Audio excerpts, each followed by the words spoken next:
Assalamualaikum warahmatullahi wabarakatuh. Perkenalkan, nama saya Sabrina, mahasiswa jurusan Administrasi Pendidikan, Fakultas Ilmu Pendidikan Universitas Negeri Padang. Pada video kali ini kita akan membahas tentang komunikasi internal dalam organisasi. Kita akan membaginya menjadi dua kategori. Yang pertama yaitu kita akan membahas tentang fungsi dari pesan yang disampaikan dalam sebuah organisasi dan jaringan dalam komunikasi formal. Kita masuk ke kategori yang pertama, yaitu fungsi dari pesan dalam sebuah organisasi itu sebenarnya apa. Kalau kita melihat dari pesan yang disampaikan dalam sebuah organisasi, pastilah memiliki maksud dan tujuan pesan itu disampaikan. Ada beberapa pendapat menurut Kahneman tentang fungsi utama dari pesan atau informasi yang disampaikan dalam sebuah organisasi. Fungsi yang pertamanya yaitu ada produksi, dan yang kedua ada terkait dengan pemeliharaan, dan yang ketiga ada terkait dengan penerimaan, dan yang terakhir yaitu pengelolaan informasi. Ada juga fungsi pesan atau informasi menurut Randy. Ada 3 fungsi. Yang pertama yaitu untuk melaksanakan tugas, yang kedua yaitu untuk pemeliharaan, dan yang ketiga adalah untuk kemanusiaan. Ada juga menurut Thayer ada 5 fungsi dari pesan yang disampaikan dalam sebuah organisasi. Yang pertama, untuk memberikan informasi. Sangat jelas bahwa pesan yang disampaikan atau informasi yang disampaikan di dalam sebuah organisasi itu pastilah memberikan informasi, ya kan? Tidak dipungkiri lagi, atau sudah umum lah artinya dalam penyampaian pesan itu memberikan informasi. Dan yang kedua ada untuk membujuk. Yang ketiga ada memberi perintah dan instruksi. Dan yang kelima ada mengintegrasikan organisasi. Ada sudah 3 pendapat dari orang yang berbeda-beda.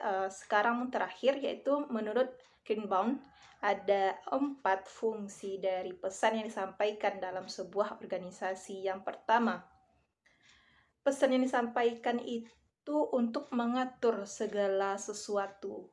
Segala sesuatu di sini maksudnya segala sesuatu yang ada di dalam sebuah organisasi. Entah itu mengatur kebijakan, mengatur peraturan yang dibuat. Dan yang kedua yaitu untuk melakukan pembaharuan. Jadi dalam sebuah organisasi, jikalau ada pembaharuan, pastilah ada pesan atau informasi yang disampaikan kepada karyawan bahwasanya di sebuah organisasi itu melakukan pembaharuan. Yang ketiga yaitu ada integrasi. Dan yang terakhir yaitu ada memberikan informasi dan instruksi. Dari keempat pendapat yang berbeda tadi, kita dapat menyimpulkan atau dapat mengambil secara keseluruhannya atau menggabungkannya, yaitu secara umum fungsi pesan itu sebenarnya yang ada kita ambil ada 4. Yang pertama yaitu ada pesan tugas. Pesan tugas ini pesan-pesan yang berkenaan dengan tugas organisasi. Jadi di dalam sebuah organisasi itu mesti melakukan pesan atau informasi itu dengan fungsi pesan tugas, yaitu pemberian pesan untuk melaksanakan ini, untuk melaksanakan itu dalam posisi tugas yang akan ia jalankan. Jadi kejelasan pesan akan mengidentifikasikan kemudahan proses pelaksanaan tugas dalam sebuah organisasi. Dan yang kedua, ada pesan pemeliharaan. Pesan pemeliharaan ini berkenaan dengan peraturan atau aturan main dalam sebuah organisasi atau kebijakan-kebijakan yang dibuat oleh sebuah organisasi. Jadi agar sebuah organisasi itu dapat bertahan dengan lama, haruslah ada pesan pemeliharaan di dalam sebuah komunikasi di dalam organisasi itu. Berhubungan dengan dan pesan pemeliharaan ini berhubungan dengan pencapaian dari output. Dan fungsi pesan yang ketiga yaitu fungsi kemanusiaan. Fungsi kemanusiaan ini langsung diarahkan kepada orang-orang yang ada di dalam sebuah organisasi dengan mempertimbangkan sikap mereka, kebudayaan mereka, kepuasan mereka, dan pemenuhan kewajiban dan hak mereka. Dan yang terakhir, fungsi pesan yaitu ada pesan pembaharuan. Seperti yang saya katakan tadi, bahwasanya jikalau dalam sebuah organisasi melakukan pembaharuan, maka pesan pembaharuan ini sangat diperlukan karena agar seluruh karyawan atau orang-orang yang ada di dalam sebuah organisasi itu mengetahui bahwa terjadi pembaharuan dalam organisasi tersebut. Pesan yang disampaikan itu bisa saja dalam bentuk tertulis ataupun lisan.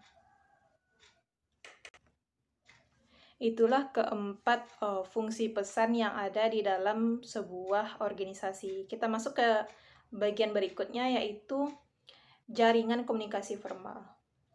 Pada prinsipnya, jaringan komunikasi itu dibedakan menjadi dua. Yang pertama yaitu jaringan komunikasi formal dan jaringan komunikasi informal.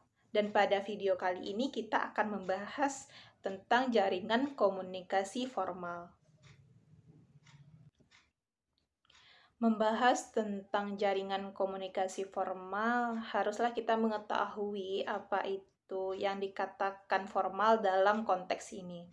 Formal berarti saluran yang ditentukan oleh struktur yang telah ditetapkan secara legal, yang tidak dapat dipungkiri oleh orang yang ada di dalam sebuah organisasi. Jadi, formal itu telah direncanakan atau telah terstruktur gitu. Begitupun sebaliknya, informal yaitu secara spontan atau tidak ada penetapan gitu.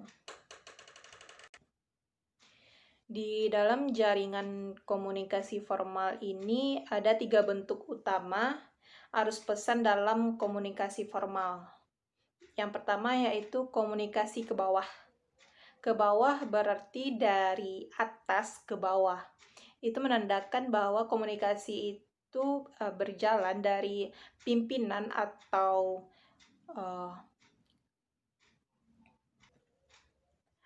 atasan ke bawahannya atau kepada karyawannya. Kebanyakan komunikasi ini digunakan untuk menyampaikan berbagai informasi yang berkenaan dengan tugas-tugas atau perintah yang diberikan dari atasan ke bawahan atau dari pimpinan ke karyawan. Adapun tipe-tipe dari komunikasi ke bawah ini, yang pertama yaitu instruksi tugas. Sangat jelas bahwa sangat wajar bahwa pimpinan itu memberi instruksi tugas kepada bawahannya. Dan yang kedua ada rasional pekerjaan. Itu sudah sepatutnya atau sewajarnya dalam sebuah organisasi itu melakukan atau adanya hubungan yang baik atau komunikasi yang baik antara atasan dan bawahan. Dan yang ketiga yaitu ada pesan ideologi. Dan berikutnya yaitu ada informasi pesan itu sendiri. Dan yang terakhir yaitu ada balikan. Balikan ini bisa disebut sebagai respon yang diberikan oleh bawahan dari informasi atau pesan yang disampaikan oleh atasan. Jadi tidak dipungkiri bahwa komunikasi ke bawah ini tidak bisa jadi pula atau balikannya memberikan respon dari bawah ke atas. Karena dalam sebuah komunikasi itu diperlukan juga respon atau timbal balik gitu. Itulah tipe-tipe dari komunikasi ke bawah. Dan komunikasi ke bawah ini dipengaruhi oleh struktur hierarki di dalam organisasi. Pesan ke bawah cenderung meningkat karena memang pesan itu bergerak melalui tingkatan hierarkinya masing-masing. Jadi begini, dalam sebuah organisasi itu pastilah ada tingkatan-tingkatan atau tingkatan jabatan gitu, ada karyawan, ada kepala bidang, ada pimpinan, ada yang lebih atasnya lagi. Itu pasti komunikasi dari bawah ke atas itu dari atas ke bawah itu pastilah berjenjang, tidak langsung menyampaikan langsung ke bawah gitu. Atau bisa dibilang bertahap dari pimpinan disampaikan ke kepala bidang, dan kepala bidang disampaikan kepada karyawan yang di bawah ini. Jadi bergerak melalui tingkatan hierarkinya masing-masing. Dan yang kedua, bentuk jaringan komunikasi formal ini yaitu komunikasi ke atas. Yang tadi komunikasi ke bawah, dan sekarang ini komunikasi ke atas. Ke atas berarti dari bawah ke atas. Bisa dibilang dari karyawan kepada pimpinan yang berada di atasnya. Dan tujuan dari komunikasi ke atas ini adalah untuk membalikkan instruksi, perintah, segala sesuatu yang disampaikan pimpinan, mengambil kebijakan dalam memberikan saran, pertanyaan. Jadi dalam sebuah organisasi itu karyawan berhak atau bisa mempertanyakan apapun itu kepada atasannya.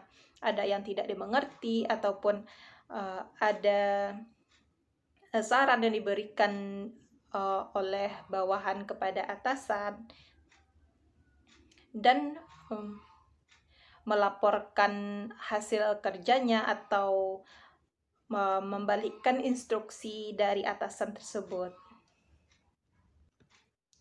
Adapun prinsip-prinsip dari komunikasi ke atas ini, yaitu yang pertama ada prinsipnya, yaitu bahwa program komunikasi yang efektif itu harus terencana dengan baik. Seperti namanya saja, itu komunikasi yang efektif berarti harus terlaksana dengan baik. Kalau tidak terlaksana dengan baik, maka jelas bahwa komunikasi itu tidak berjalan dengan efektif. Dan yang kedua yaitu prinsipnya komunikasi ini harus berlangsung secara terus-menerus. Pastilah dalam sebuah organisasi itu komunikasi di dalam sebuah organisasi itu harus berjalan bukan agar organisasi dapat berjalan dengan baik atau dapat mencapai tujuannya. Jadi harus diperlukan komunikasi secara terus-menerus di dalam sebuah organisasi. Dan yang ketiga ada menggunakan saluran yang rutin. Saluran yang rutin maksudnya di sini yaitu harus pada metode-metode atau rencana yang sudah ditetapkan oleh sebuah organisasi dalam penyampaian komunikasi ke atas atau dari bawah ke atas. Itu harus melalui metode yang sudah ditetapkan begitu, tidak sembarangan atau tidak kita buat sendiri, harus melalui prosedur yang sudah dibuat.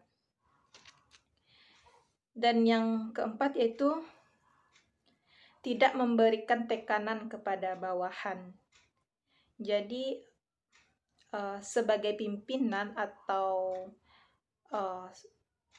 seorang membuat kebijakan itu tidak seharusnya memberikan tekanan kepada bawahan agar bawahan, karena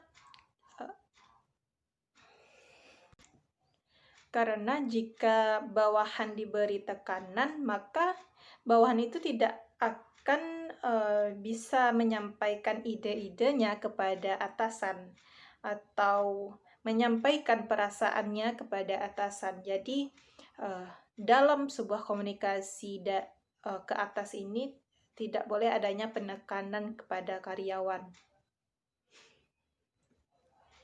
Dan prinsip-prinsip komunikasi ke atas yaitu memberi pendengar yang objektif, yaitu dalam bawahan memberi atau melakukan komunikasi kepada atasan mestilah harus didengarkan atau harus dihormati, itu harus dihargai. Bawahan memberikan atau menyampaikan pesan. Jadi tidak hanya